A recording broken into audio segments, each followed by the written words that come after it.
As Brittany said, we are thrilled to have Dr. Mark Cucuzzella and Dr. Barbara Michaels with us tonight for tonight's session on the therapeutic low-carb diet and type 2 diabetes. Try This is about preventing disease before it happens, community by community, by helping people do whatever they're doing on the local level to increase physical activity and healthy food. So we can't think of any session more appropriate for Try This than this one. So we're going to start with Dr. Cucuzzella, and I'm going to share the agenda with you right now so you'll kind of know what's going to happen. And this is how the evening will go. We started with Brittany and then me, and we'll get very soon to Dr. Cucuzzella, who will go for about 25 minutes. We'll take a stretch break and then have a family practice perspective on the low carb diet from Dr. Michael, and then take another break. And then it's time for your questions and your comments, but you don't need to wait until we get there to put your comments and your questions in the chat. There's a little, for those of you who haven't done this before, look down at the bottom, there's a little thing that says chat, and you just press that and you'll see over at your right, a chat box will open and you can put your comments and your questions in the chat box as we go along so that we can then bring them back up when we have discussion time. So how in the world do you introduce Dr. Mark Cucuzzella?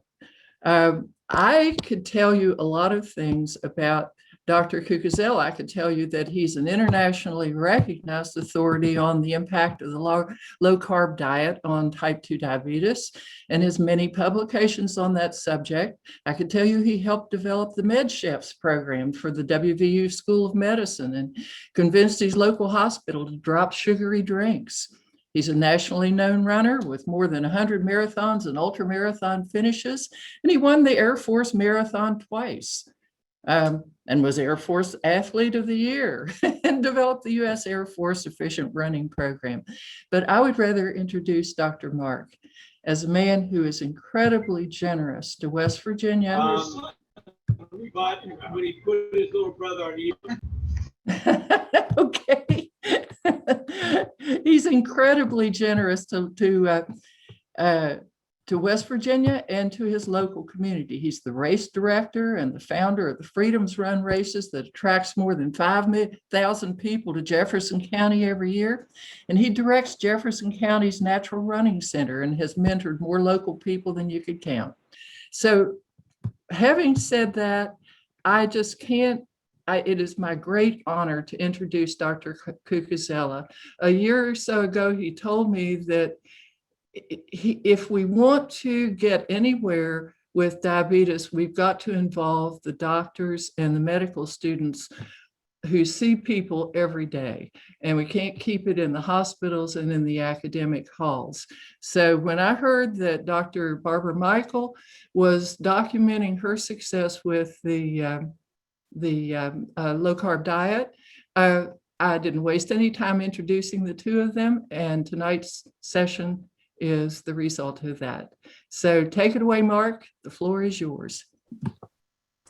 Kate, that was very generous. Thank you so much. But the feeling is mutual. I remember, the first Try This conferences, this little grassroots group of people, farmers and teachers and a couple doctors in the room, and we all just tried to problem solve. And I think that's the purpose of tonight is let's all try. I don't have all the answers, of course, neither does Barbara, but we can share a few ideas and some stories, but we want to hear from you on ideas that we can help create a healthier next generation. So I'm going to start my little timer here. And share my screen.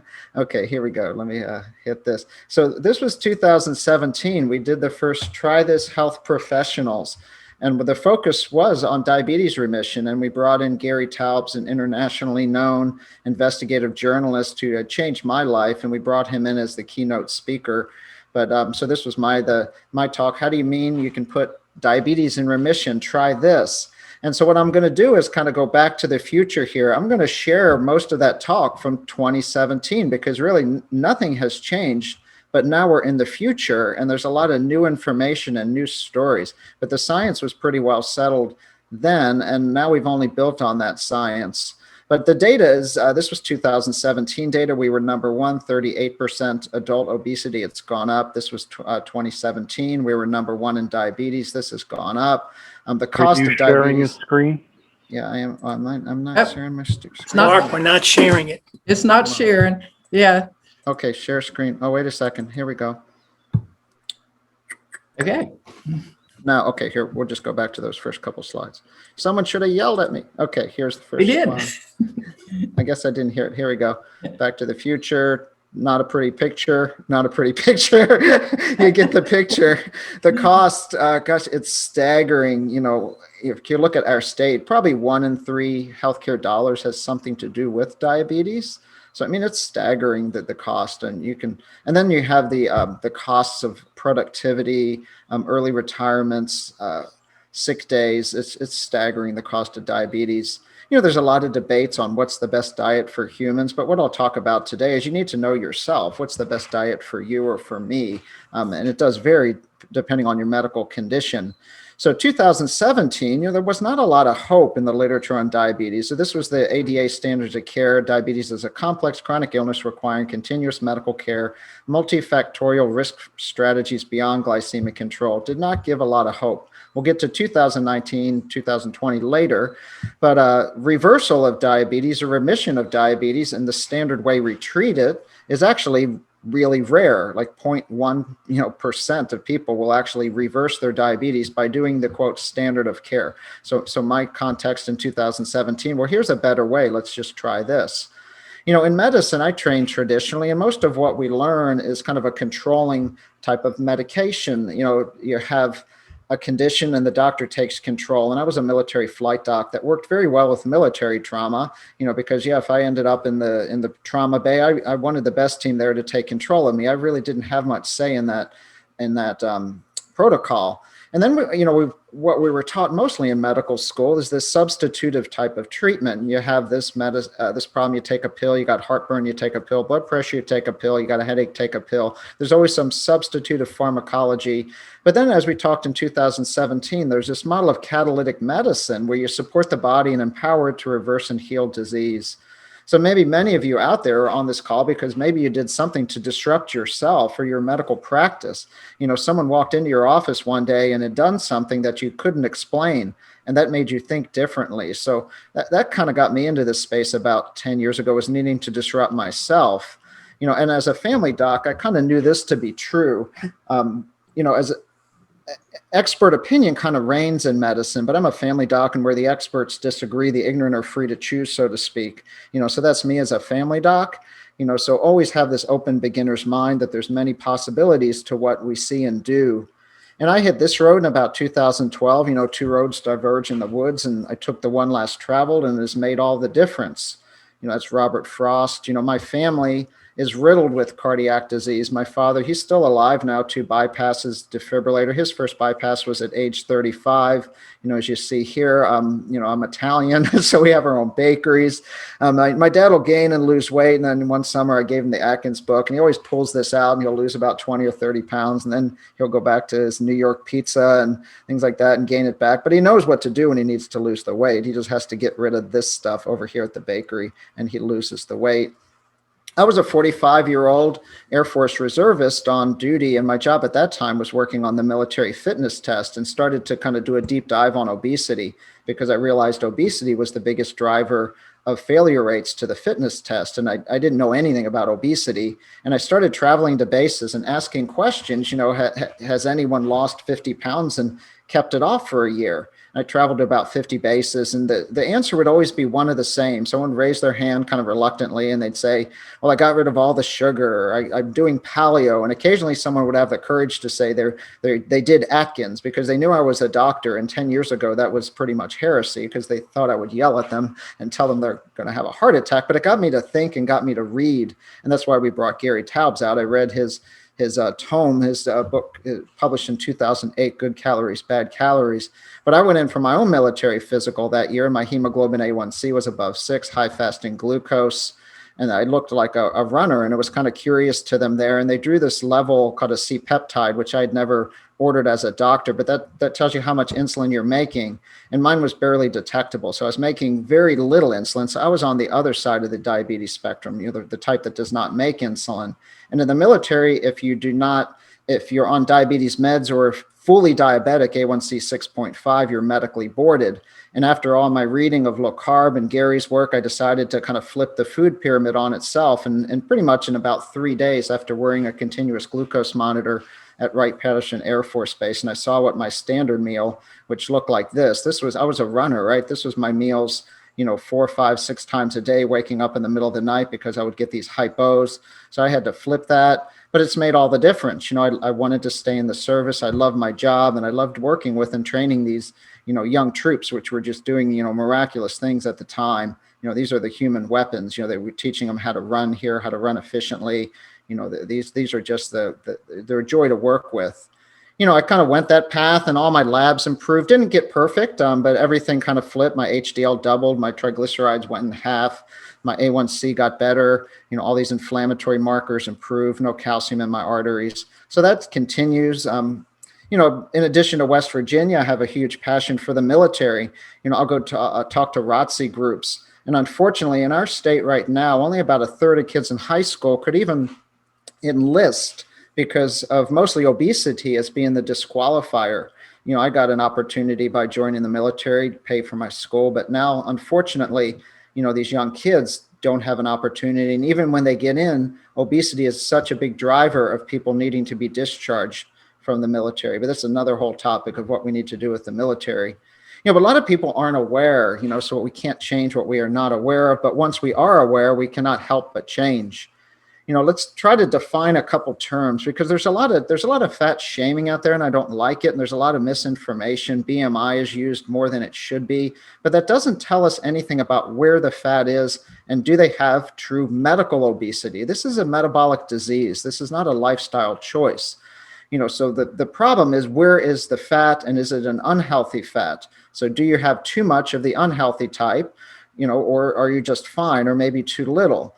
So if you look at the world population now, the majority are carrying too much fat in the viscera. That's in the belly, in the abdomen. And you look over in India right now that's suffering from massive COVID deaths. There is a ton of diabetes, and without the same obesity, because they're South Asian descent. So they'll have full metabolic diabetes at what we would call a normal BMI. Yes, there's malnutrition in the world, and a small piece of the pie is undernourishment. And then there's this kind of slice of pretty healthy people, but that's becoming the minority now. So we call this stuff in the middle, we call this visceral adipose tissue, VAT. But then there's good fat. We need fat. It's a metabolically active organ. It keeps us warm. It's involved. It's a whole endocrine organ in itself. So all fat is not bad. We need a reasonable amount of subcutaneous fat. Women need more than men. We are on this earth to reproduce. And if that is not met, if that need's not met, then ladies will have problems if they're under fat. But right now, what we're dealing with diabetes is way too much of this visceral fat. This is just a little image. It's called brown fat because it has mitochondria. It's metabolically active. This is an asset for you, but the stuff around your organs is not. If you want to watch something fascinating, this is a really fascinating video. So 8182, so that's 40 years ago. And someone's panning around Charleston, West Virginia with maybe one of those 8mm cameras. And it's like, who penciled out all the obese people? You don't see them. And that's only like 2 generations. So something has changed. We've had a nutrition transition in 2 generations, so that's not genetics. There's multiple drivers, but there's a huge transition in 2 generations. So we kind of look backwards at what happened. So this year is actually the 100th anniversary of Banting and Best and the discovery of insulin, which was life-saving for type 1 diabetes, because without insulin, you waste. This was called the diabetes of wasting, because they would eat 10,000 calories, but without insulin, they could not put on any weight. They couldn't put on muscle or fat. And then insulin was a game changer saved these children's lives. So we just need to differentiate type 1 diabetes. For those of you who aren't in the medical side here listening, type 1 diabetes is truly a disease. You do not make insulin. You can't store fat, you have a thin body habitus, and your body's actually starving without the insulin. So the goal here is you got to give them insulin.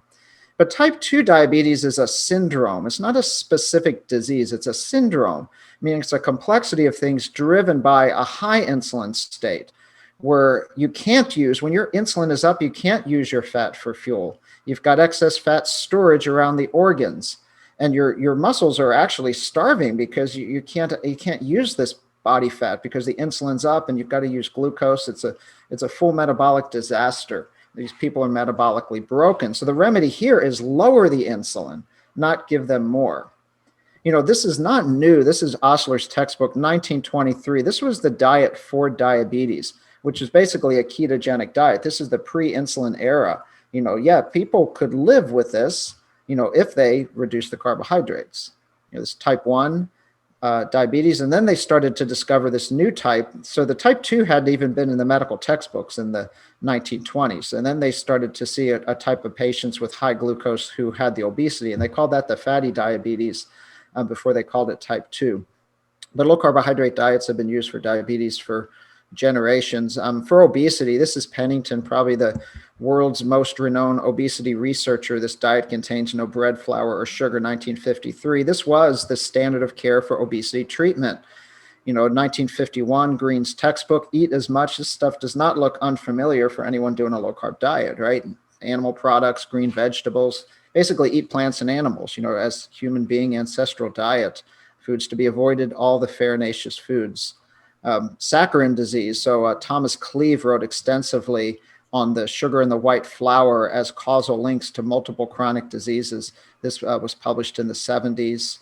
And none of these people, other than Pennington, maybe were universally accepted for their hypotheses. So where do we go wrong? I mean, everyone can make their hypotheses, but you can look at these charts. So in around the 1970s, we started promoting as a society, a medical institution. It was called the diet heart hypothesis. Most of us grew up with this. If you eat fat and cholesterol, it raised your blood cholesterol, clogged your arteries. So you have to eat 12 servings of grains a day, created the food pyramid. You know, so we ate more carbohydrates, less fat, protein stayed about neutral, but the obesity went up like a skateboard ramp. All right, so to kill an error is a good service than to establish a new truth or fact. So I think what we're all trying to do right now in the space of low carb nutrition, carbohydrate reduction, is just make people aware that, you know, when I was practicing medicine in the 90s, I would tell people, you know, you need to eat low fat, you need to run more, you need to eat less, you need to count your calories. I mean, I was wrong. I'll come out and say that I did not understand the science of obesity at that time, and I still have a lot to learn, but I could plainly say that that was absolutely wrong. You can't, ounces lost in the gym, pounds in the kitchen. You can't outrun a bad diet. You know, but things have come around, right? Time Magazine, 84, 2014, you know, eat the butter. Metabolic syndrome. And, you know, I hope everyone on this call will just maybe do their own little checklist on themselves, because this is what's driving cardiovascular disease right here. It's called the metabolic syndrome, and this is insulin resistance. So if you have 3 of these, you've got the full thing. If you've got 5, you're really heading for early issues. So having a high blood pressure or on medications, you know, that could be 130 over 80 range. You know, ideal might be a little less than that. Having a low HDL, so less than 40 for men, 50 for women. You know, maybe after this, go pull up your MyChart record. Having a high triglyceride, so this is where the insulin packages the carbohydrates. So if you got a high triglyceride of greater than 150, ideal would be less than 100. You got this little apple belly, right? So I think the waist to height ratio is probably the simplest, cheapest measurement about your metabolic health. So if you took 2 times your waist, you got a piece of string, ran it around your waist, 2 times your waist should be less than your height. Okay, so if that 2 times your waist greater than your height, you probably, or just look in the mirror, where are you carrying the weight? If you're an apple, not healthy. If you're a pear, that's okay. And then you got a high fasting glucose. This is well before diabetes. So think of like a weed. You know, you've got these 5 branches. And what we do in medicine is we give you a pill for this, pill for this, pill for this, pill for this, tell you to eat less and exercise more. But the root is insulin resistance, high insulin state. insulin resistance. When we were all 18, most of us, we could eat carbohydrates, muscles and liver were healthy, insulin goes up, knocks on the door, stores the carbohydrates. But now, if you've got fatty liver, drinking too much fructose drinks, we give kids chocolate milk in school. Now the liver's full, we only have 1 teaspoon of sugar in our bloodstream. That's a fact most people don't know. If we're 100 milligrams per deciliter, we've got 5 liters of blood. That's 5 grams of glucose. So 1 12-ounce sweet drink is about 45 to 50 grams. So you're just throwing all this glucose in. But if your liver says no room in the inn, then the insulin's got to go up. Insulin's got to go up because it's going to keep cranking to store the carbohydrate. So here's the path to type 2 diabetes. So this is this thing called insulin resistance. Maybe you've heard of. It's a metabolic state. How much insulin is our pancreas producing, and then the blood glucose. So you kind of start normal. Everything's behaving normal. All right, you're becoming a little bit obese. Your insulin resistance going up. Muscles and liver are full. Beta cell insulin production's going up, but your glucose is fine. You're storing it away in your belly, This might be 10 years later. Now your fasting glucose is a little bit up. Your beta cell function is now starting to wane. It's getting squeezed out. Then ultimately, once your beta cells cannot keep up, then your sugar, by the time you wait till you're fully diabetic, it's 10, 20 years too late. So we want to catch people early. Joseph Kraft was a pathologist. He actually measured insulin levels. So this is before full diabetes, but he had them do a glucose tolerance test, which if anyone's been pregnant, you got to drink that sugary drink, and he'd measure insulin levels. And these high spikes, he called this diabetes in situ. He made patterns of these. He's like, this was not normal. This was abnormal, but people didn't see it. It was kind of in situ. It was kind of under the hood. But what he noticed from his autopsy studies was all of these high insulin patterns traveled with cardiovascular disease. So he said this: those with cardiovascular disease not identified with diabetes are simply undiagnosed, meaning we're not doing the right test. We're not testing insulin. All right, Ben Bickman has just written a wonderful book on insulin resistance. He says you can throw a dart at pretty much any chronic disease, and insulin resistance is the leading cause. The majority of our state has this. I mean, just look at the data of obesity and diabetes. So this is not the minority. Yeah, a couple of things, from the medical side. So what is this, and why is this doing such ravaging damage everywhere? So most of us in medical school kind of hear of this, the complications of high glucose. So the insulin does not work enough, so your glucose goes high. Then your eyes and your kidneys and your nerves are affected. But then the high insulin in itself driving this and this. This is the polycystic ovarian, fatty liver cancer, sleep apnea, stroke, hypertension. So it's a multitude of mixed and combining, it's metabolic storm and disaster. And this is Gerald Raven. He published 1,000 papers, won about every award you could for endocrinology. So brilliant guy, should win the Nobel Prize. But this is, Jason Fung has this analogy. And if anyone's been to Tokyo, they kind of know what this is. It's like more insulin for this condition, whether your pancreas is making it or you're injecting it, is like the subway pushers trying to squeeze more people in, or trying to squeeze more shirts in the suitcase. That's how we're treating diabetes in a lot of cases. Yeah, the more insulin we're giving these folks, the more resistant, the more the liver starts to produce liver fat, which transfers to these lipid droplets, which we call ectopic fat, which end up around your heart, around your visceral organs, pretty much everywhere you don't want it. So as we add medications, the diabetes is getting worse. The food industry is not on our side. Robert Lustig just wrote a treatise on this called Metabolical. Yeah, medications do not slow the march to cardiovascular disease. The more medications you're on, if you look at these trials, the earlier your cardiovascular events and early mortality, several of these needed to be stopped early. So just getting someone sugar lower with more medications may not be doing them a favor in the long run. So if you reduce carbohydrates, this is the endogenous, meaning how much insulin is the pancreas making. This is Bowden's study, a classic study from 2005. Just get rid of the carbohydrates in the diet, low carb, they're eating some salads, but then you're reducing that insulin load that pancreas needs to make. Insulin stops. So if you're trying to lose weight, if insulin is up, you can't use your body fat as fuel. It's a fat trapping condition. You cannot use your body fat as fuel. You can't make energy. You need to eat the energy. And the insulin's got to get low. So if people think, well, I can moderately do this, they're wrong, because if you kind of don't do it right, You're not going to get your insulin low enough, and you're not going to lose the weight. You're not going to mobilize the fat. You're not going to get the energy. So now those were my 2017 slides, and I got 8 minutes left. So now we're going to go on to 2021. It's been a lot in the literature. I challenge you to do this. Just go to Google, type in insulin resistance and whatever it is that you want to learn about, and your phone will blow up, right? Just pick the condition, and you'll find like hundreds of papers. But unfortunately, not much progress, because this is the latest CDC obesity data. 40% of 20-year-olds are now obese. We are failing our children. If you make it to age 20 and you're obese, your odds of becoming a normal weight adult are not zero, but they're very low. So we need to work backwards. Yeah, metabolically well, only 12% of adults now meet none of those 5 criteria I told you. Yeah, none of those criteria. 2019 consensus ADA report, reducing, remember they said it's a complex chronic disease. Now, reducing overall carbohydrate for individuals with diabetes has demonstrated the most evidence for improving glycemia.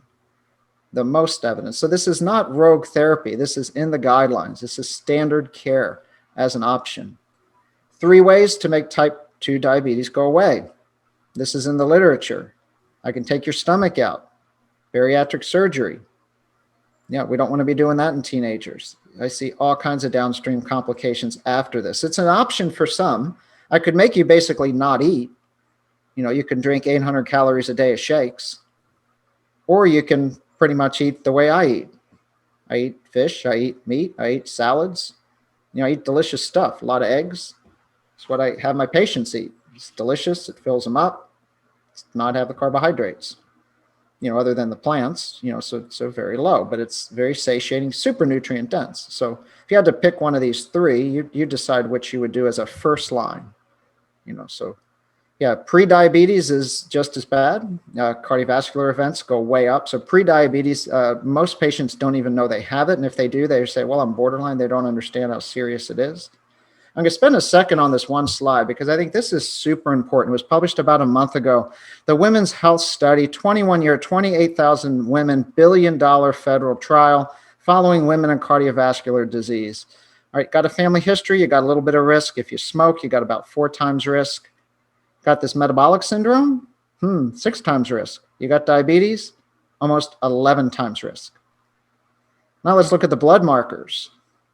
Okay, LDL moves the bar a little bit. These are odds. So 1 is no change in the odds.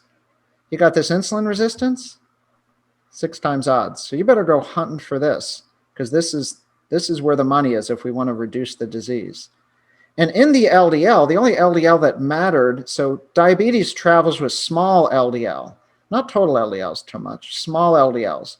These large LDLs are actually healthy, but the small LDLs, which is diabetes, increase the risk. So cholesterol is a very small driver, but we've spent a lot of money and focus on that. So we need to change the focus.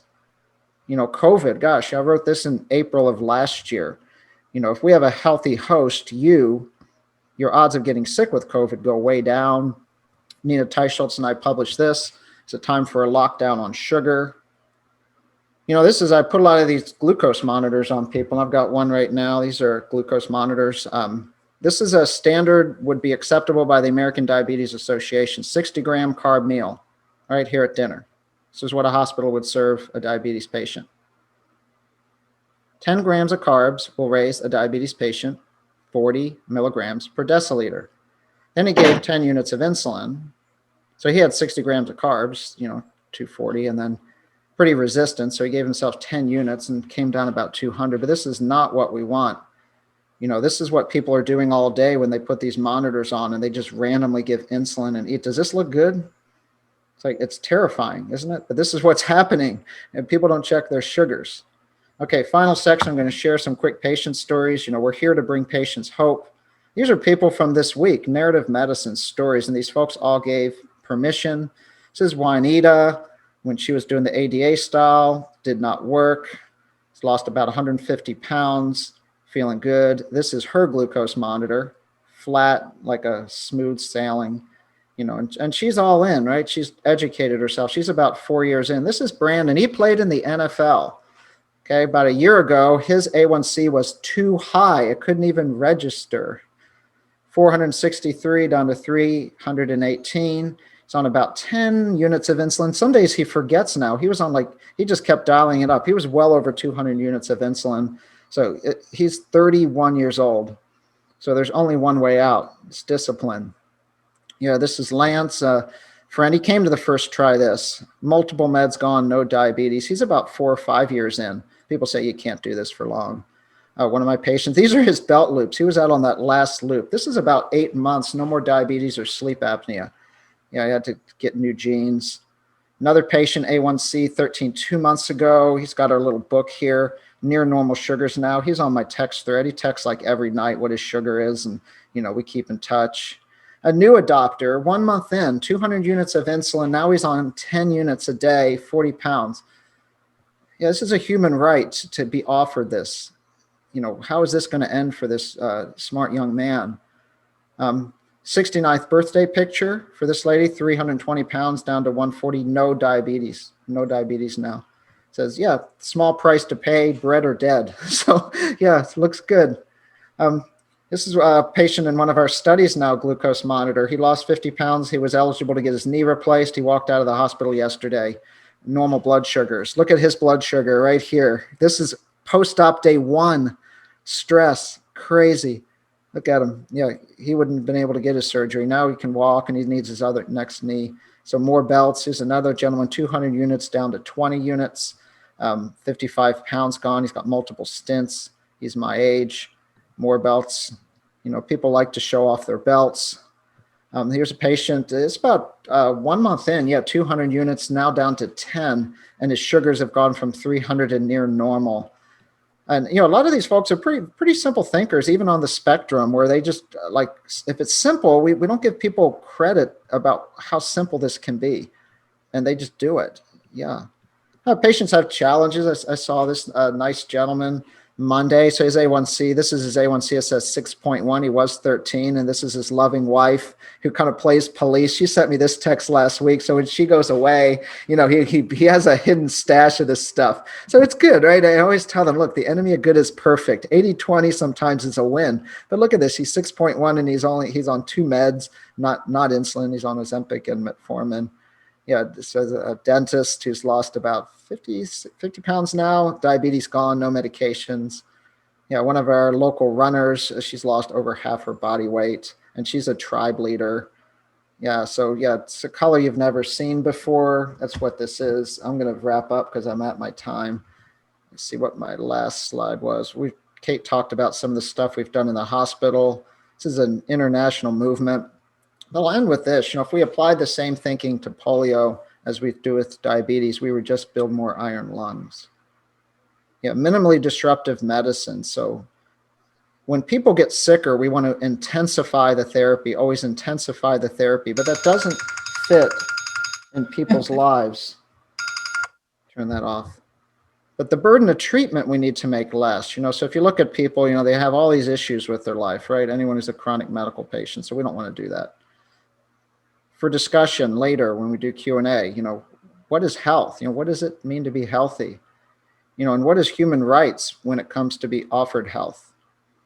I think that's what at least I'm preaching is not everyone's going to want to do this, but everyone needs to be offered it as a choice before we dismiss it and let them lead a life of ill health. That's all I got. There's my contact. We've got a couple contacts. This is one of my clinic partners, Chrissy Van Hilst, who also is passionate about teaching this. So you have to have some partners in crime, to do this, because it's a lonely place sometimes trying to go against conventional thinking and conventional wisdom in medicine. All right, break time. Are they going to do burpees, Kate? I think that first we'll appreciate and thank you for. I kind of ran through that, but that was like rapid fire. Okay. 25 minutes.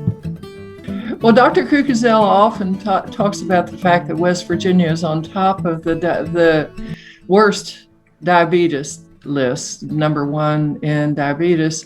And why could we not be number 1 in remission? If we knew more about various possibilities, that could happen. And the low carb diet is a really valuable tool. And we hope that tonight you're learning more about it. And then you can, if you decide it's for you, you can talk about it with your own doctor.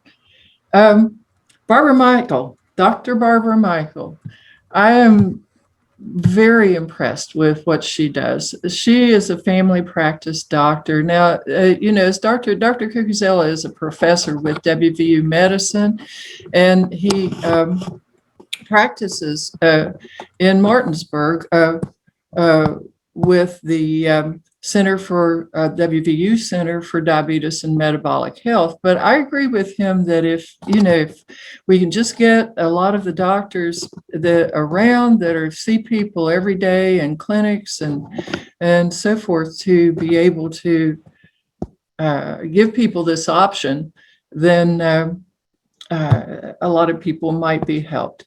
Barbara Michael practices in the Clendenin office of the Cabin Creek Health Systems. And Cabin Creek is known for its community-oriented approach to medicine.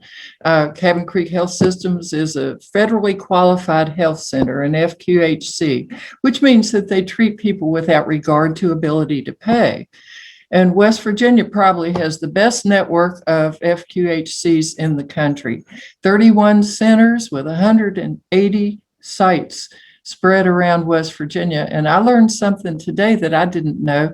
I saw a statistic from the Association of Community Health Centers, and 1 out of 3 West Virginia patients are seen at a federally qualified health center.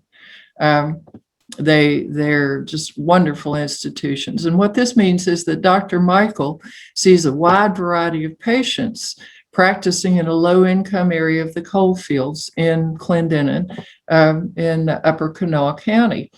So I'm gonna let her tell you about her story. Her story is very inspiring to me, how she came to be interested in the low-carb diet.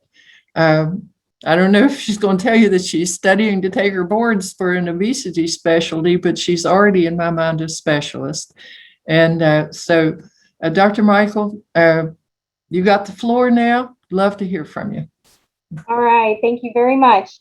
So I am going to share my screen. This is my first time giving a Zoom talk to the public, so bear with me if I make any mistakes, just let me know. Grab that. Can everyone see? Okay. So I began my journey about 3 years ago in 2018. My husband, who's also a physician, went to a medical conference with our CEO of Cabin Creek, and he came home and he said, "You got to try this diet." There was a big, conference on the diet, and for me, I've got 3 kids, a full-time job, and so after 3 pregnancies, gaining 50 pounds each, it was very difficult to get the weight off and get back to, my pre-pregnancy weight. So he presented me this diet, and I thought, well, this is crazy, because I had tried multiple diets in the past, just for me personally, and I would lose, but then I couldn't seem to keep the weight off, or I would lose and I would be successful, and then 6 months later, the weight was right back where it started. So what inspired me about this diet was it was actually the first diet that I could maintain adherence with, meaning I didn't stop doing it. And it's been 3 years now, and I'm still on it. It's working great for me. So, what I started doing, I started counseling patients in this respect, people who came to me, either with uncontrolled diabetes or they wanted to lose weight. And so I started, creating handouts. And then what I started doing is when I saw the results, I said, I have to write this down. I have to record their numbers and prove that this is something that's working, and it's working for everyone, regardless of their age, regardless of their gender, their ethnicity, their medical problems. So I started collecting their data. Now, this is a very informal collection of data. These are just observations from my patients who maintained the diet. So with that, I'm going to try to get this. There we go. So, the first few slides are very introductory. It's about how does ketosis work? Ketosis is the word for fat burning or metabolism of fat. And you'll notice and it compares it also to sugar metabolism or carbohydrate metabolism. Carbohydrates require the release of insulin to be processed and used by your cells. Fat uses processes in the liver to produce ketones, which can also be used as energy. So when you're looking at sources of energy that your body uses, you have carbohydrates, protein, and fat. And so carbohydrates, I describe carbohydrates to my patients as gasoline on a fire. It's instantaneous 4 to 6 hours of energy that is available for your cells to use. Protein, which is the other nutrient, the macronutrient, it's used for soft tissue development, muscle mass, your red cells, your blood cells, your hair, different things like that. And then fat, which is the other nutrient, is also used as an energy source. And it's typically used when carbohydrates are in short supply. So and again, echoing back to what Dr. Cucuzella said, fat is not used by your body when there is carbohydrates present in excess, or sugar in your bloodstream. So the whole point of this diet is to lower carbohydrates, to suppress insulin, so that you can begin fat burning, which is ketosis. So that is the whole theory behind the diet. So this is a typical slide that kind of shows you what the composition of a ketogenic diet is. You're looking at 70 to 80% of your calories coming from fat, 20 to 25% from protein sources, and 5 to 10% of carbohydrates. And when you do this, your body will automatically convert to ketosis and start burning fat stores when you lower those carbohydrates and you suppress insulin. So again, echoing exactly the same principles that Dr. Cucuzella pointed out in his presentation. So this is a food pyramid. This is probably very different than the food pyramid you grew up on. And this is the keto food pyramid. And basically at the bottom, which is the base of the pyramid, you're looking at, a concentration on vegetables, healthy fats like avocados, olive oil, coconut oil, nuts, and then you also have your meat group. So a lot of people think that ketogenics is largely meat-based, similar to Atkins, which was a big craze during when I was going through medical school. But in fact, it's more vegetable-based more than anything. And then you add in those healthy fats, you add in, some cheese and some dairy. And then at the very top, nuts, seeds, and berries, also an excellent source of plant fats. So, and then your drinks down at the bottom, water, tea, coffee, basically anything that's sugar-free, has no calories in it. That's basically your breakdown. And then we can also get into things like net carbohydrates, which we can talk about later. But that's basically where like fiber comes into your diet and artificial sweeteners, because everybody loves that something sweet after dinner. So or people have a very difficult time giving up regular soda. I find that a lot in my practice. So we try to get them switched over to the diet drinks, zero drinks, and your body does not process sugar alcohols and fake sugar the same way it processes real sugar. It doesn't cause those raises in insulin as much as regular sugar does. So the potential benefits of the low carb, would kind of reiterating here, definitely weight loss and blood sugar control. That's the main reason why a lot of my patients will choose to engage in the diet. Increased energy and memory. So again, when I was talking about carbohydrates being gasoline on a fire, right? You dump the gasoline on the fire, you get a big mushroom cloud, and then it's gone. Fat metabolism is there for you as an endless supply of energy. It's there for you all day, like your battery on your iPhone. Okay, you don't have to charge it all day long. And so you can constantly tap that source through the day as your energy source. And then also reducing bloating, gas, and bowel irregularities. That's for people who specifically have things like gluten allergies, lactose intolerance, that type of stuff. And then lipid metabolism management. The biggest pushback that I get from people is they say, in my practice, well, my cardiologist told me not to eat any fat. He told me it would make my heart disease worse. So when we talk about diets and we talk about benefit, we're always talking about it from a heart standpoint, cardiovascular benefit. We want to know, how is this going to reduce my odds of having a heart attack, right? And the common misconception that Dr. Cucuzella talked about, in my experience, came from a study that was produced in the 70s called the 7 Countries Study by Ansel Keys. And he studied actually more than 7 countries, but he only included 7 countries in his data, that he wanted to prove that, cholesterol was directly involved in heart disease. And so he insinuated in this article that, dietary fat would cause increases in cholesterol and therefore increase a cardiovascular risk, which we'll get to that in just a second. So I had 24 patients who initially wanted to do the diet, who committed to doing the diet. And then I began to kind of, get their data. So their average age between the 24 patients was about 48 years old. So these are middle-aged, not young people, but I had young people. I had people into their 70s in this study, but their average age was 48. Their average starting weight was 255 pounds. The average A1C of the diabetic arm, I had 10 patients out of the 24 who were diabetic. Their average A1C was 9.38. So obviously they were uncontrolled at that time.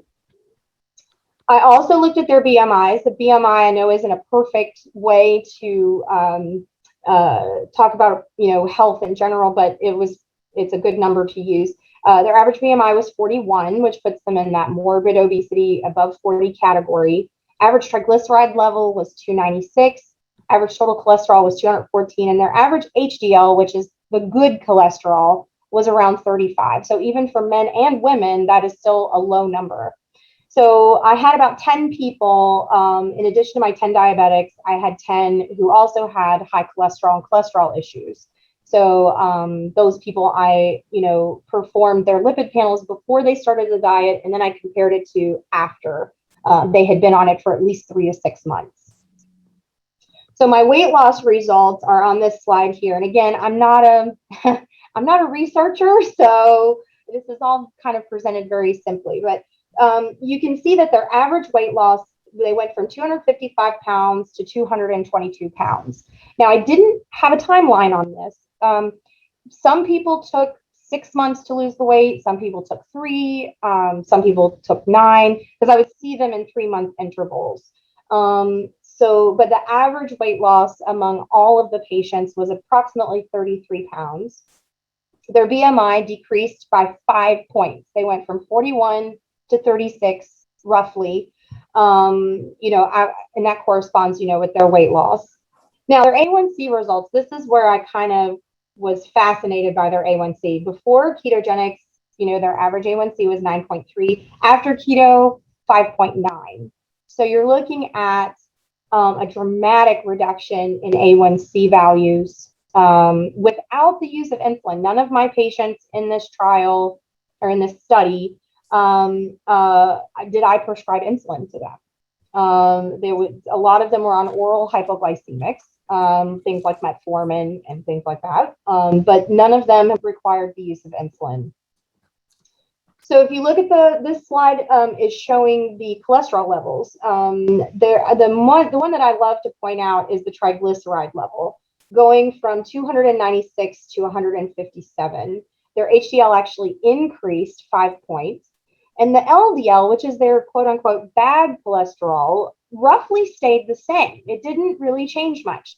So that study that said that cholesterol, dietary fat, what you put in your mouth, if you eat dietary fat, it's going to raise your bad cholesterol, raise your risk of heart disease. It's simply, not true. And an even better judge of, your cardiovascular health would be your triglyceride HDL ratio. That the lower your triglycerides, the higher your HDL, the healthier your arteries are going to be. So in percentages, just kind of a summary here, about people lost approximately 12% of their body weight, or 11% of their BMI, their A1C reduction of 36%, their total cholesterol reduced by 10%, but their triglycerides were almost cut in half, which was the best thing about this study. And then their HDL increased by 12%. So already, you know, when I started looking at these numbers, I really got excited because, you know, not even medication will do this in your patients. You know, when you start them on a statin, or, you know, you start metformin, you can hope for modest improvements in your A1C or your cholesterol, but diet changes really get to the core of the problem. So these are some of my success stories. I don't have pictures of my patients like Dr. Cucuzella, but it is still the results kind of speak for themselves. So my first one is the 64-year-old female. She came to me as a new type 2 diabetic. She didn't understand what was going on. She had all the symptoms of diabetes. I checked her in the office. Her A1C was 12, and that was the first time she even knew that she was a diabetic. And so I said, you know, I said, you know, the American Diabetes Association tells me that I need to put you on insulin today. And I said, I'm not going to do that. I said, what I'd like to do instead is put you on this diet and a little bit of metformin, and then you can come back and see me and we'll see where things go. So in 3 months, at her 3-month follow-up visit, she had dropped from an A1C of 12 to 5.4 without insulin. Her total weight loss at that time was 27 pounds. That was after a 3-month follow-up.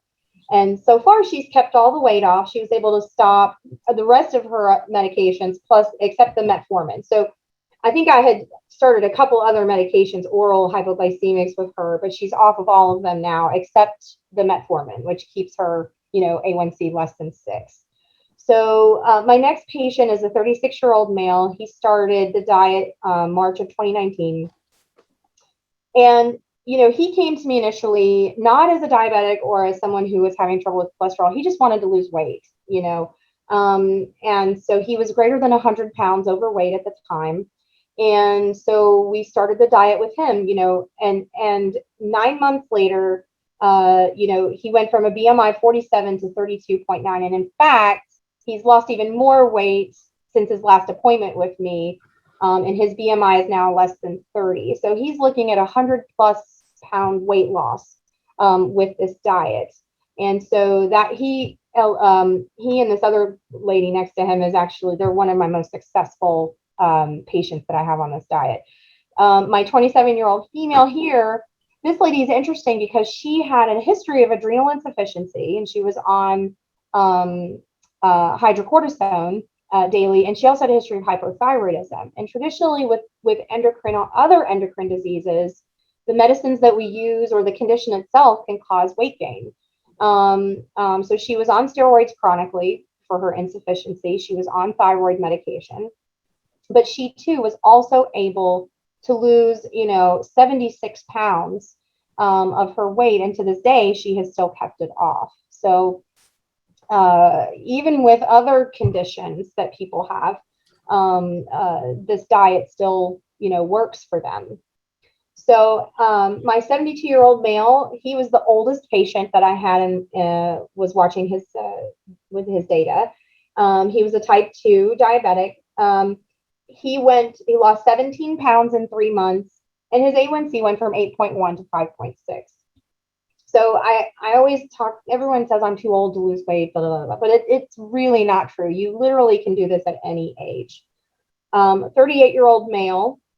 This gentleman came in. He was also a new diagnosis of diabetes.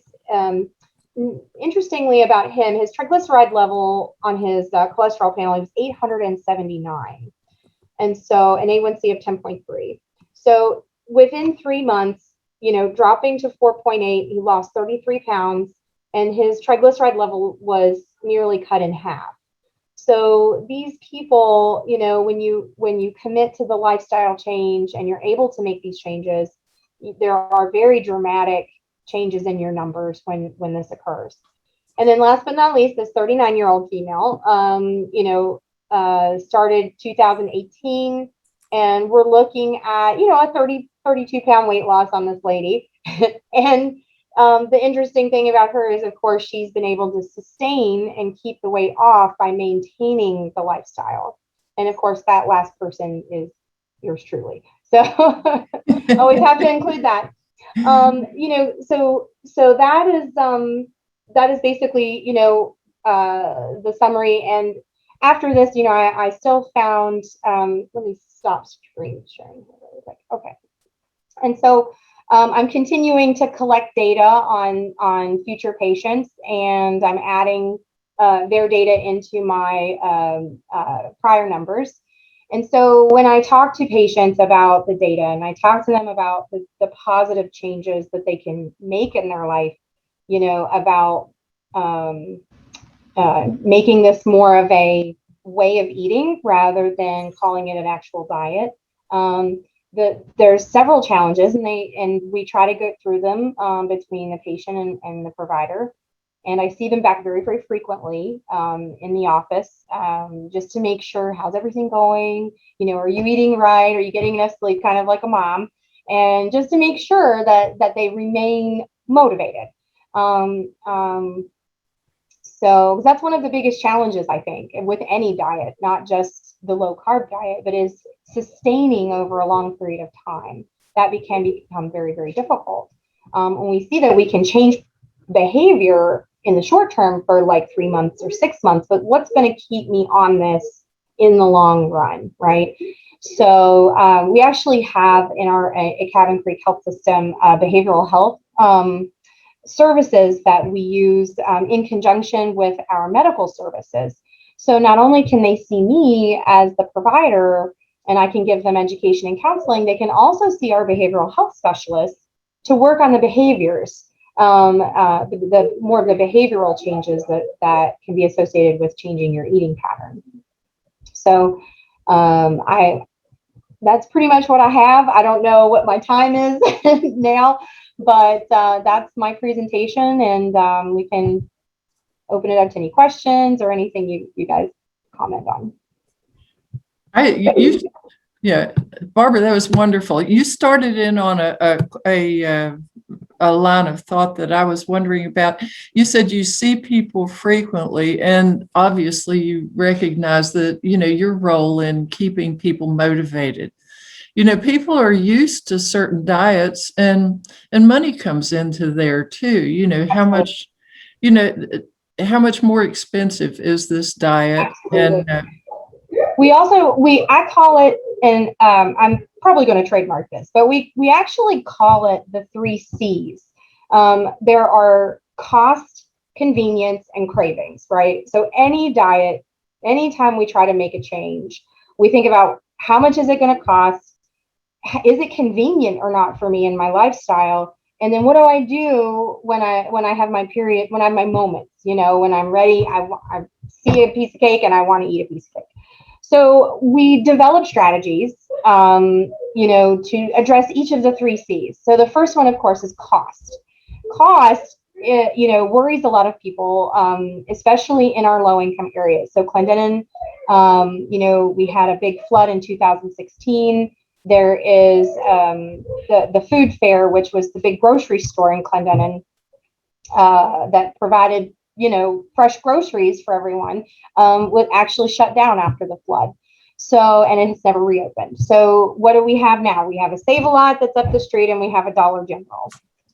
So, it's really helping understand the community, and it's really helping to point out the items that would be acceptable, on the low carb diet, and help them kind of go shopping and show them the products that they can get to help. And when we talk about cost of the food, that's the upfront cost. But what's the cost on the back end? Am I going to be stuck with a massive hospital bill from my cabbage, my bypass surgery?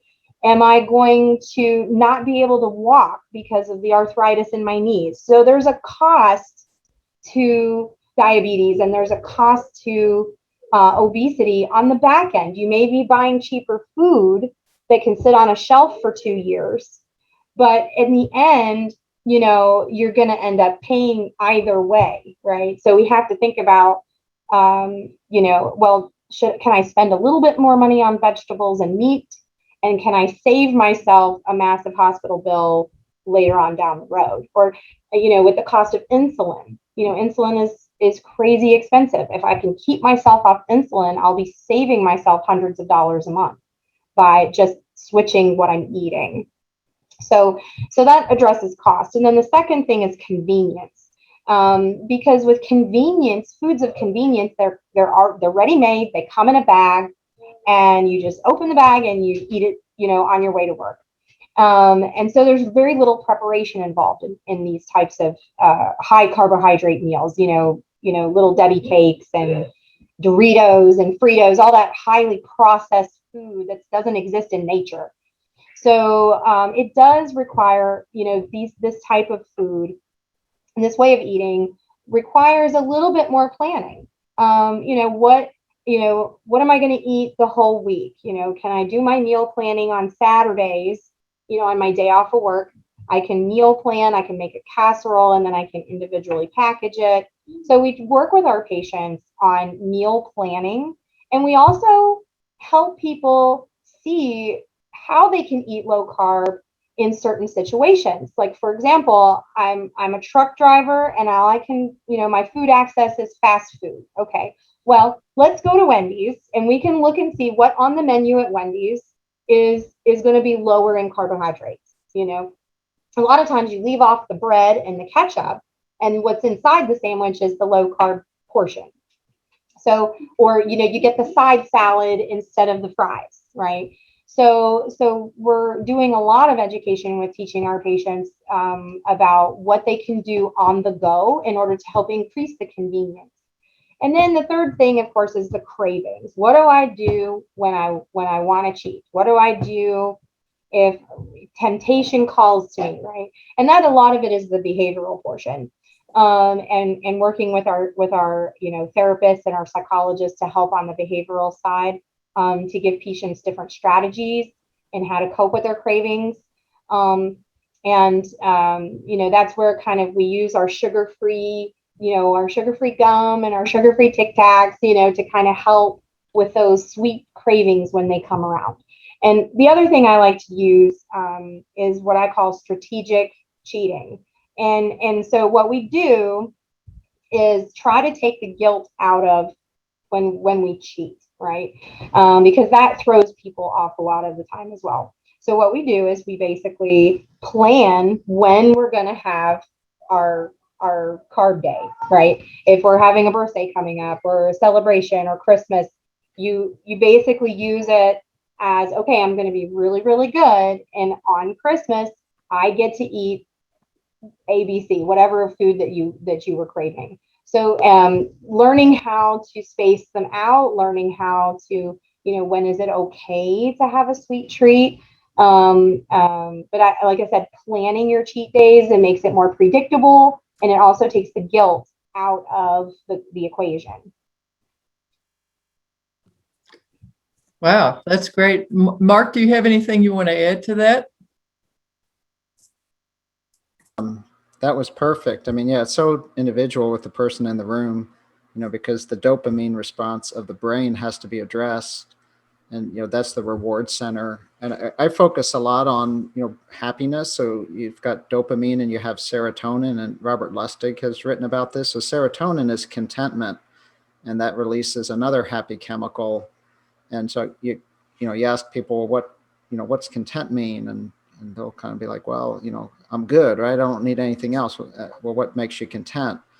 And a lot of our patients, they, like the last year, they've had nothing that has made them content, right? They lost their job, their family crisis. They're going to have difficulty. So if they don't have anything going on that can help them control that reward response, it's going to be tough. And they're going to need you. And, my phone, though it's probably not what everyone would want to do, but any of these patients coming off medications, they know they can text me, and they do. I instruct them to text me. I mean, even today, you scroll through the feed, doc, my sugar's 130 tonight. You have to be able to connect with these folks, because, I saw a message there from Peter about the medication. So when someone's on like these massive doses of medication, some can come off them really quick, especially the insulins, and the meds can be dangerous if they go on low carb. So, for any doctors out there, if you're going to prescribe what Barbara is, but you're not going to manage their insulin, you're wrong, and you're dangerous, because you got it. Like, this is we learn all this stuff in med school about prescribing. We have hundreds of hours and thousands of hours on how to prescribe medications, but we don't get a single hour on how to deprescribe medications, take them away. So I appreciate anyone on this call who's listening, and there's a reference there.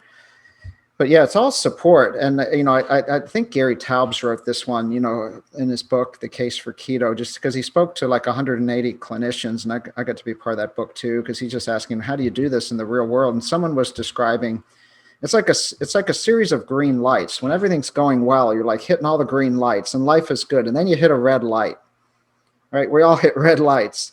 And the instinct is with everything that you hit the red light, you turn around and you go backwards.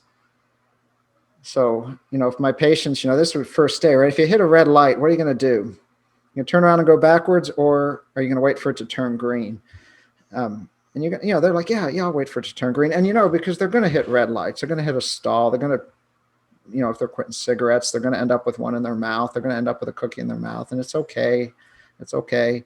They have to love themselves. It's 90% of it's empathy, I think. Whether you're a clinician, a friend or family member of someone trying to do this, a health coach, if you don't have empathy, and I don't think any of this is, it's pretty easy to understand the insulin's role in fat storage. You can teach that to a med student, but how you get someone to change 50 years of pattern behavior. But on the cost too, so protein is the most expensive macronutrient.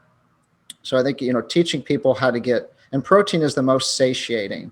So the perfect storm to create obesity is processed carbohydrates and processed fat in the same meal without protein. That's processed junk food. Because if you have like a Twinkie, right, or anything that's in a package, right, it's got loads of vegetable oil and it's got loads of sugar.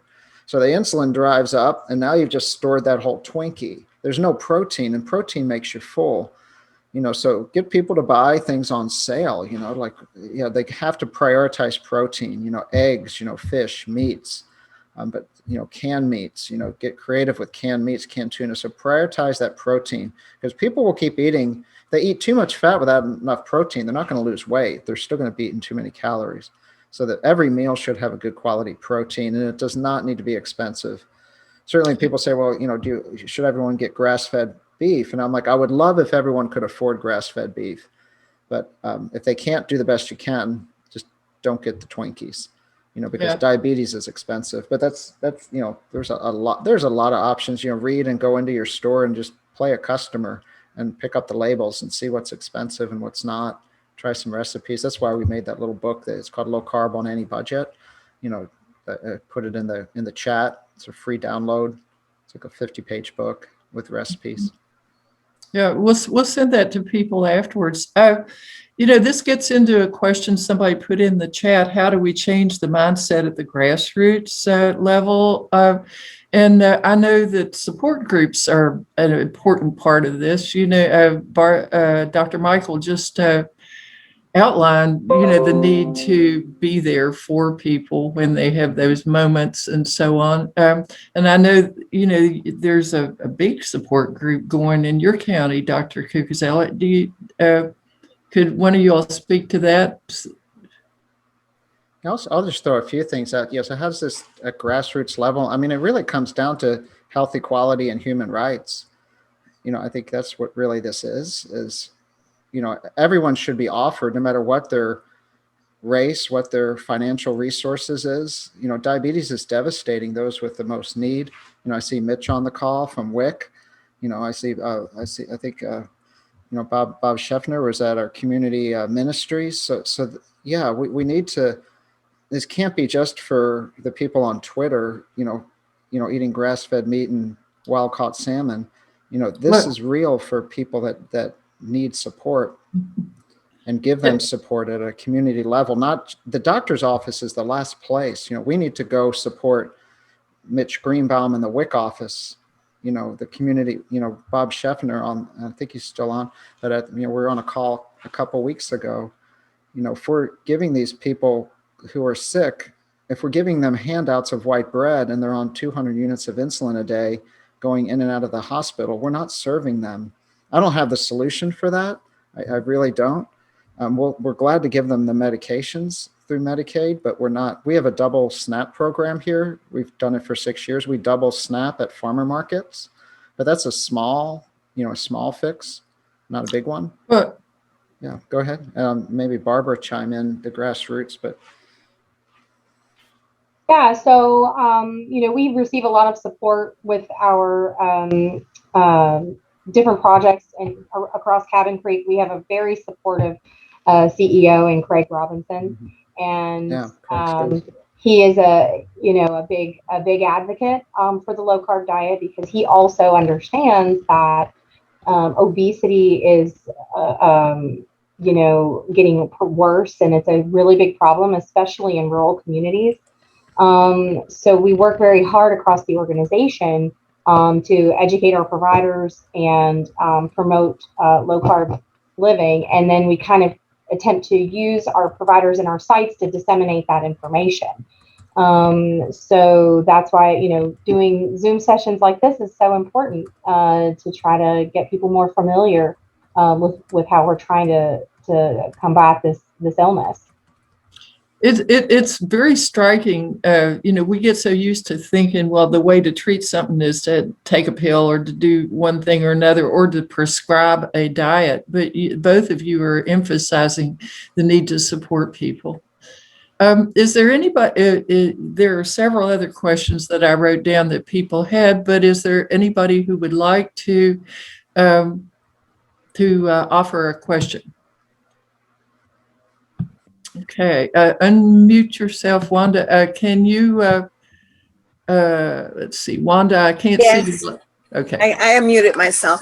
I just wanted to ask, okay, like the doctor mentioned earlier, I was pre-diagnosed as a pre-diabetic. I wanted to know, what is the actual keto? Is it something you drink? Is it a pill? What exactly is it? Is it an injection? What is keto? I'll take that quickly. So keto is not a diet; it's a metabolic state. So I think that needs to be clear just in the media.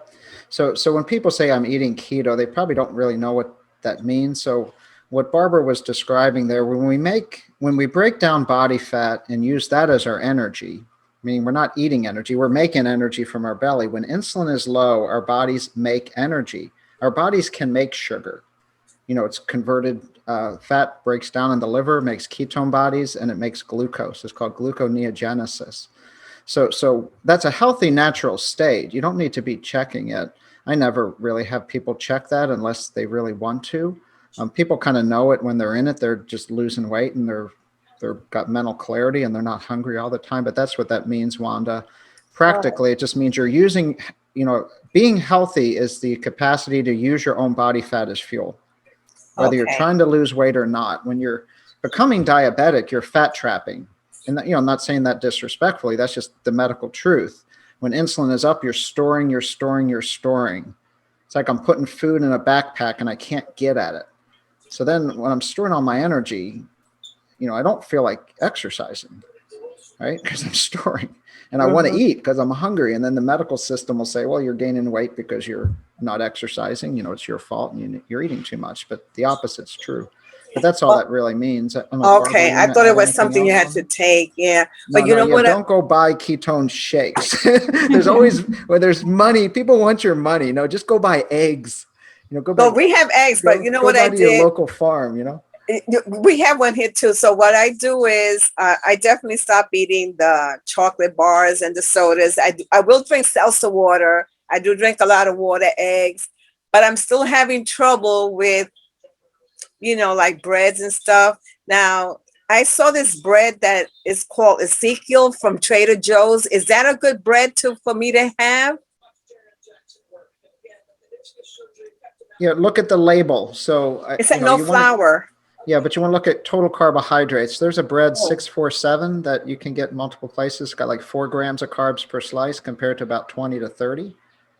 So just look at total carbohydrates. You have 5 grams in your bloodstream at any one time. So when you're starting to exceed that per meal, you're going to start to tip that to storage. But you got to learn to read the labels. Okay. You gotta, if I could chime in, you gotta read the label, Wanda, because the carbohydrates are incredible. If you have a bagel, it's like, every ounce is like 15 grams as a as a dietitian. So every slice of bread is generally, let's say, 15 grams. If you have a bagel, it's usually a 4-ounce bagel. So that's 60 grams of carbohydrates just for the bagel. You add that to all the other things that you have. Let's see, if you have bagel on the side and then you put, potatoes and things like that, you can easily reach 150 grams just in there.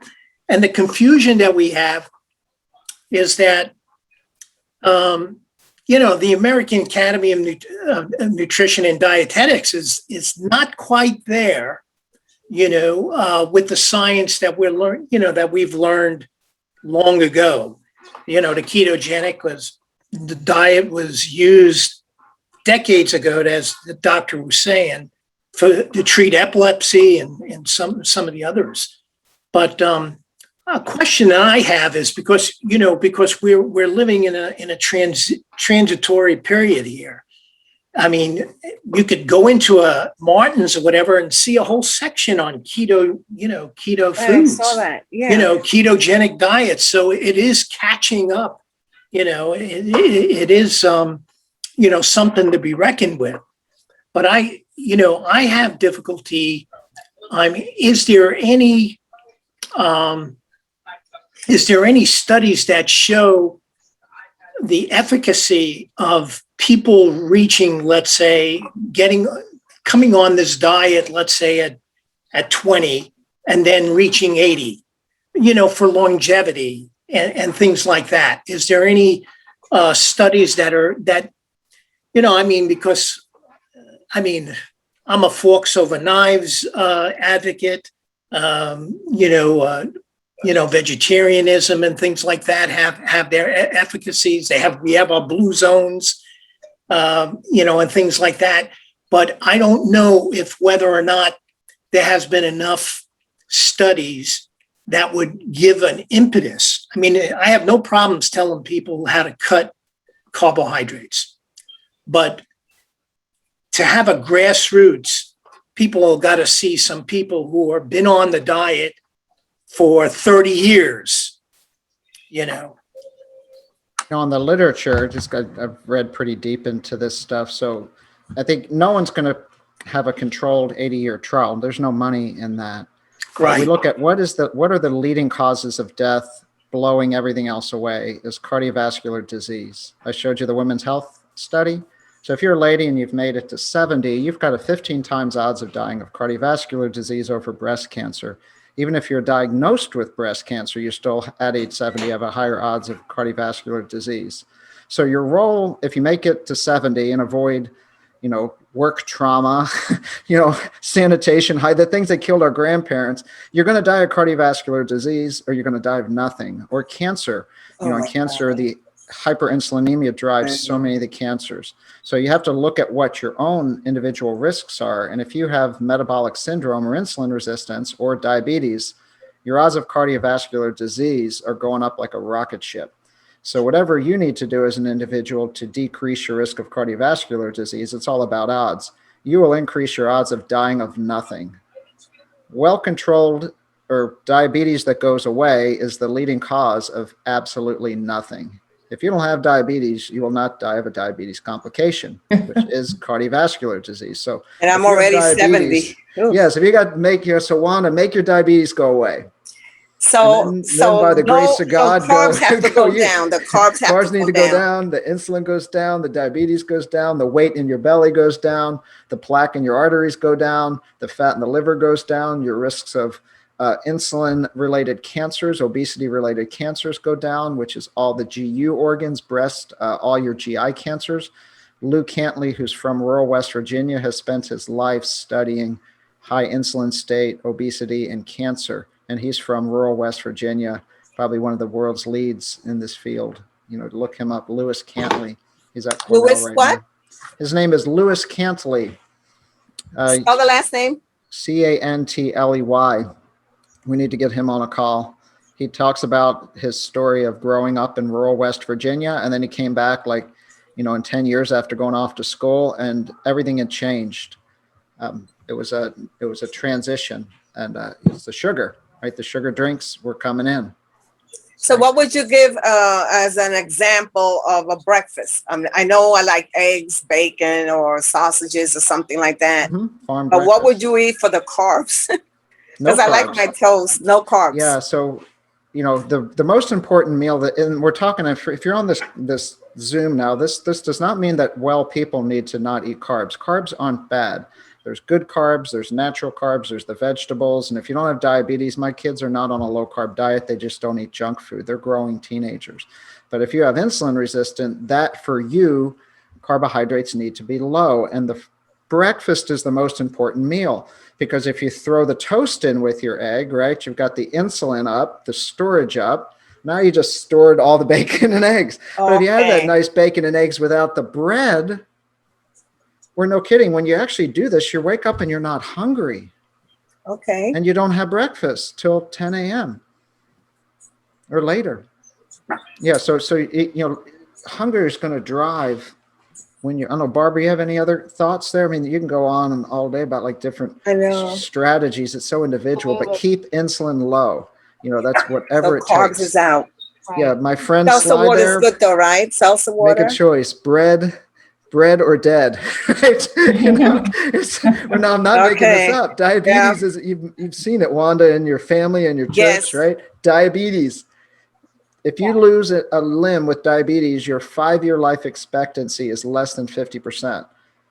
And like any part, like you have a midfoot amputation, you know, you've got friends or family that you know, lost a leg to diabetes, their odds of survival is as bleak as lung cancer.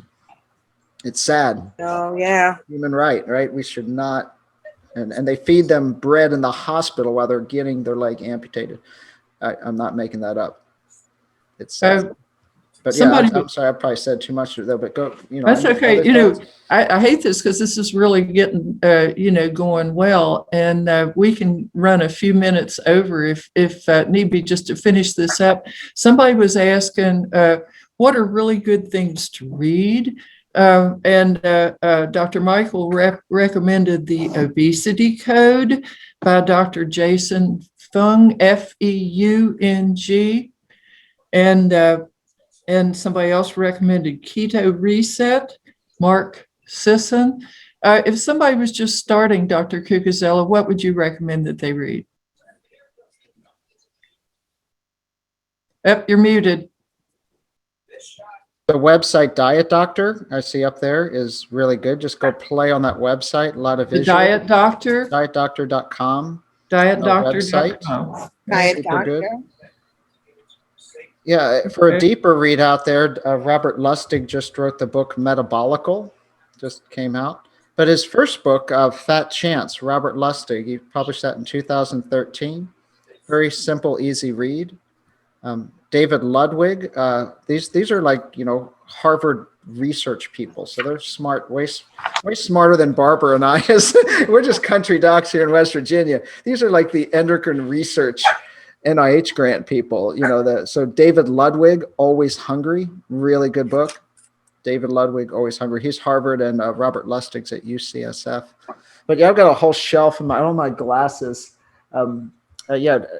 Amy Berger and Eric Westman just wrote this really nice book called End Your Carb Confusion. So another really good book. Anything by Gary Taubes. Why We Get Fat and What to Do About It, 2012, which was the Cliff Note version of Good Calories, Bad Calories. What Gary did you say? Taubes. End to the carb what?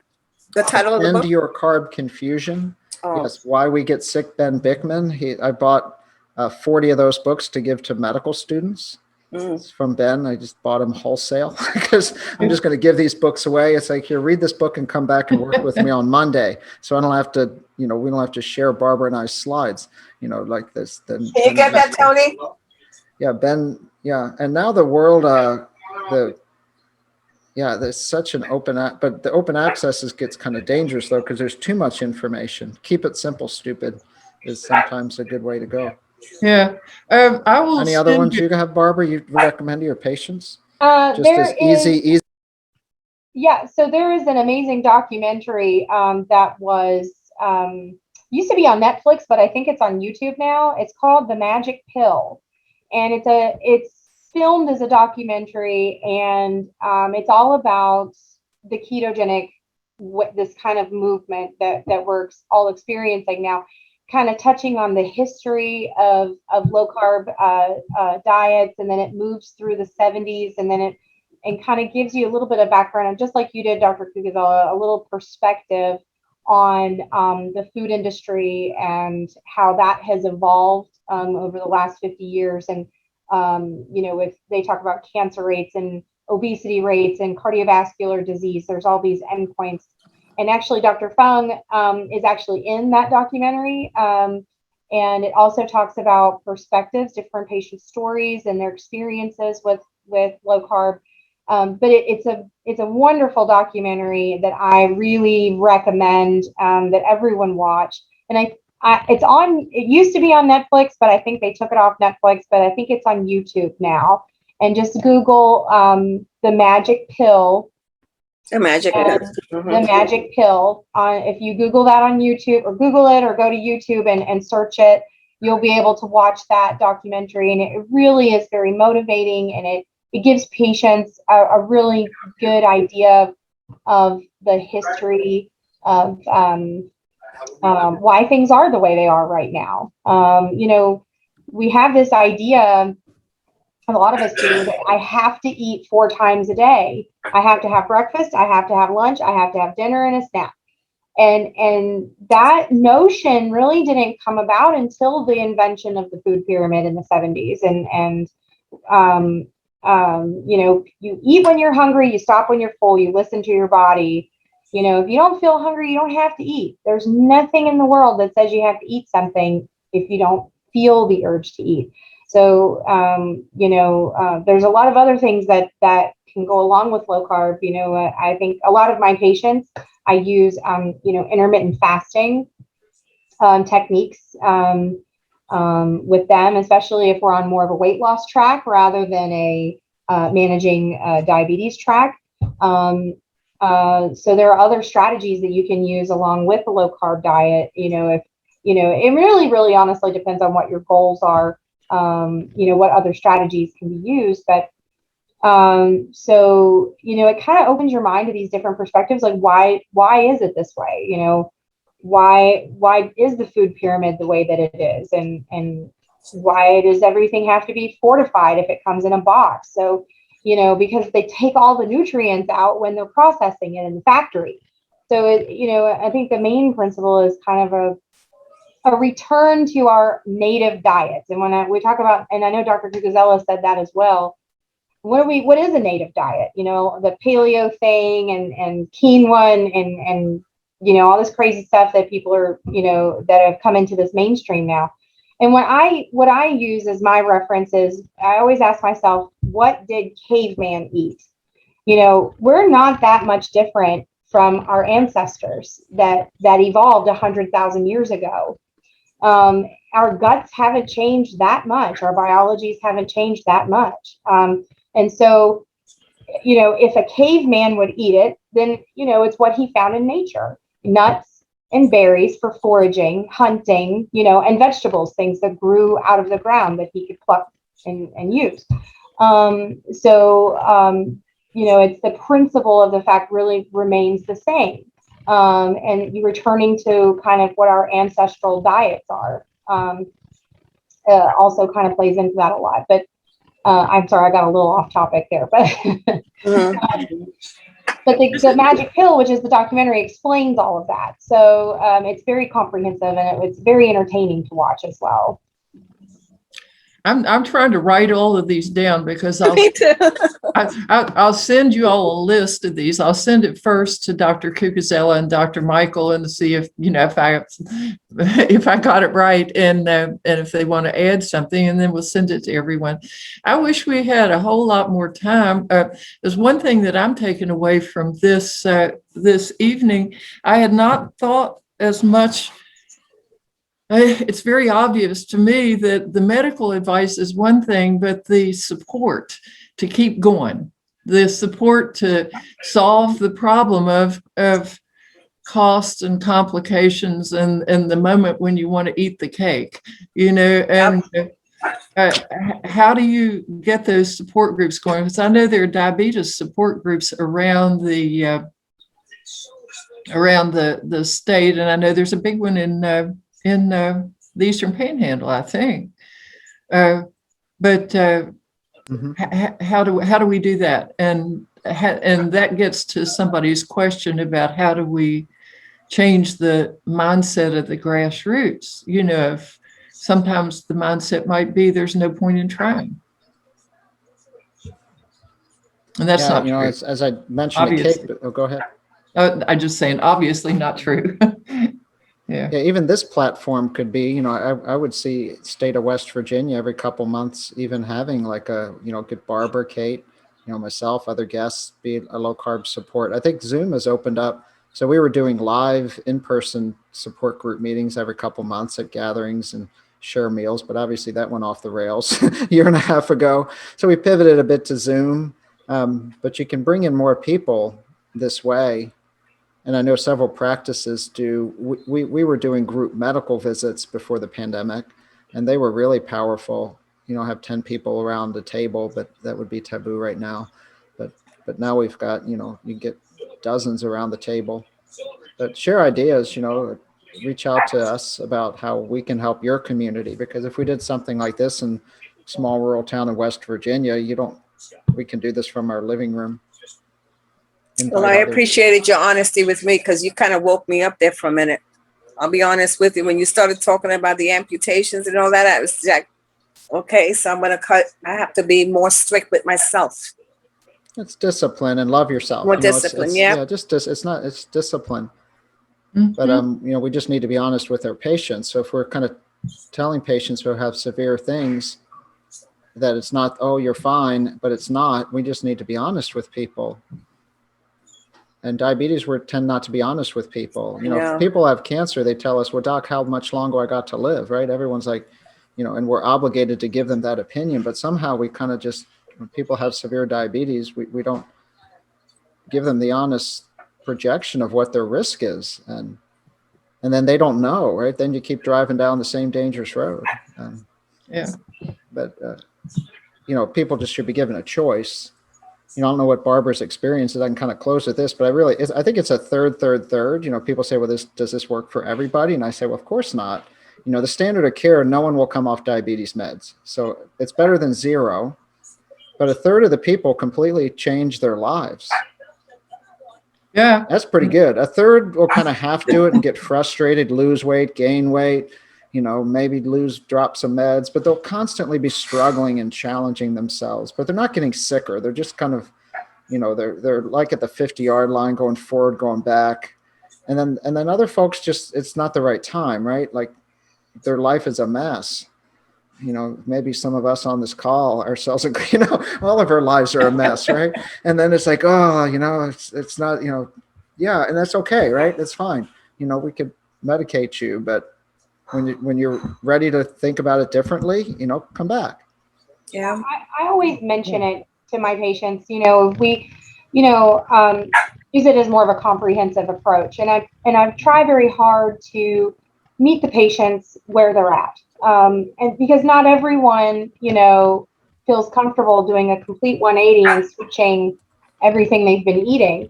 So what I'll kind of negotiate with them a little bit, and I'll bargain and I'll say, okay, hey, what are you ready to do? I'll say, okay, well, here's what we're going to do medically. These are the medicines we have to choose from. And the newer diabetic medications now, the SGLT2s and the GLP1s actually help in weight loss and suppressing appetite.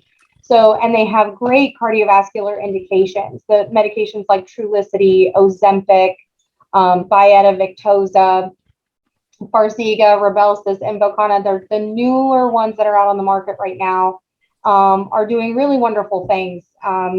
And so we use those medicines in combination with the dietary changes. We're not going to just give you the diet and say, come back in 3 months.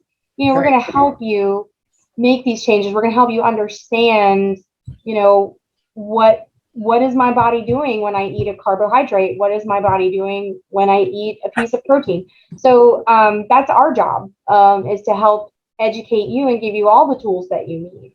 And so it's not an all or nothing. In a lot of cases, it's not an all or nothing type of deal. My study, my observations that I presented were for people who did the strict, 20 carbs, or less per day. They were very strict and they adhere. But I have multiple patients who eat 40 carbs a day, or we eat 50 carbs a day. They're still able to attain modest reductions in A1C. But however, they are on a few more medications than the other person. So it is a more of a compromise. If I can get you to stop eating, what are they? The ding dongs. I had a patient who ate a whole 12 pack of ding dongs every day, the big box. And I bargained with him and I got him down to 1 box a week. And so that's a big deal for a lot of these patients. So, meeting the patients where they're at and trying to help them gradually make those changes and learn about the choices that they're making is also part of it.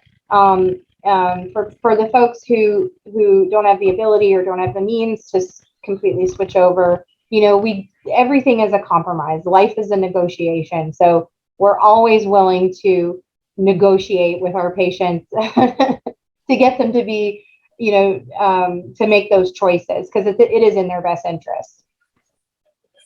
This has been, thank you. This has been a really informative, idea-packed session, and I will send everybody the list of the books that you can read to continue with this. This basic information, maybe it might have gotten you stirred up. We hope so, and we hope that you'll go and talk about it with your own doctor, because as Dr. Cucuzella said, we aren't just handing you a diet and saying, hey, go out and good luck. There may need to be some adjustment of medications or something like that. So talk with your doctor about it if you're interested and you think, okay, I'd like to try that, and get yourself some support on that. I'm going to share the emails. Let's see. Well, I'm trying to share it, but let's see. There we go. Dr. Cucuzella and Dr. Michael, if you would like to email one of them, they're probably not going to treat you over email and so on, but if you want to tell them, how you reacted to the evening, their information. But the best thing is you talk with your own doctor and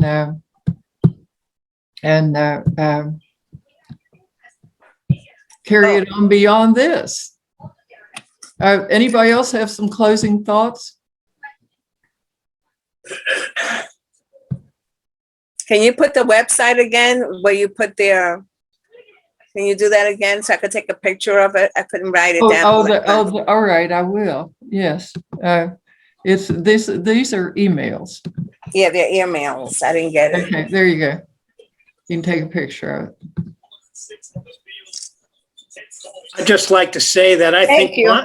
I just want to say that I think Wanda is going to be the next testimony.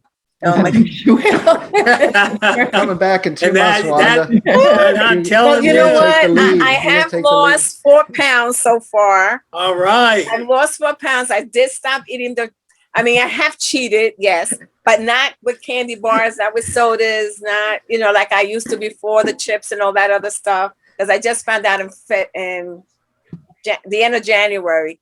So he told me, see what you can do on your own. If not, you're going on medication. So I think it was 6 something, 6.3. Ooh. I think he told me the A1C was. So I've been doing the diet ginger ale because I do like the seltzer water type thing. So I've been doing plain seltzer waters, the diet ginger ale, a lot of water. So I'm going to the bathroom a lot. But you know, but other than that, the way Mr. Crucerella Dr. Crucerella just spoke to me, kind of opened me up a little bit to take this more seriously. When you started seriously talking about the heart disease and the amputations and stuff like that, that kind of opened me up a bit. It's pretty scary. Yeah, it sure is. We'll want to check back with you in Yes. about, next I year and enjoyed see it. how you're Yeah. doing. Really Yes. enjoyed that. Okay, thank you so much. Thank you so much. Well, email me when you have the Thank next one. All right. Thank you. You all have a good night as well. Good night. Thank you. And Bye-bye. thank you, Dr. Cucuzella. Thank you, Dr. Thank you, Michael. They're donating their time. You're generous. Thank you so much. Thank you. Thanks for Thank the you. opportunity. Yeah. Thank you. Bye.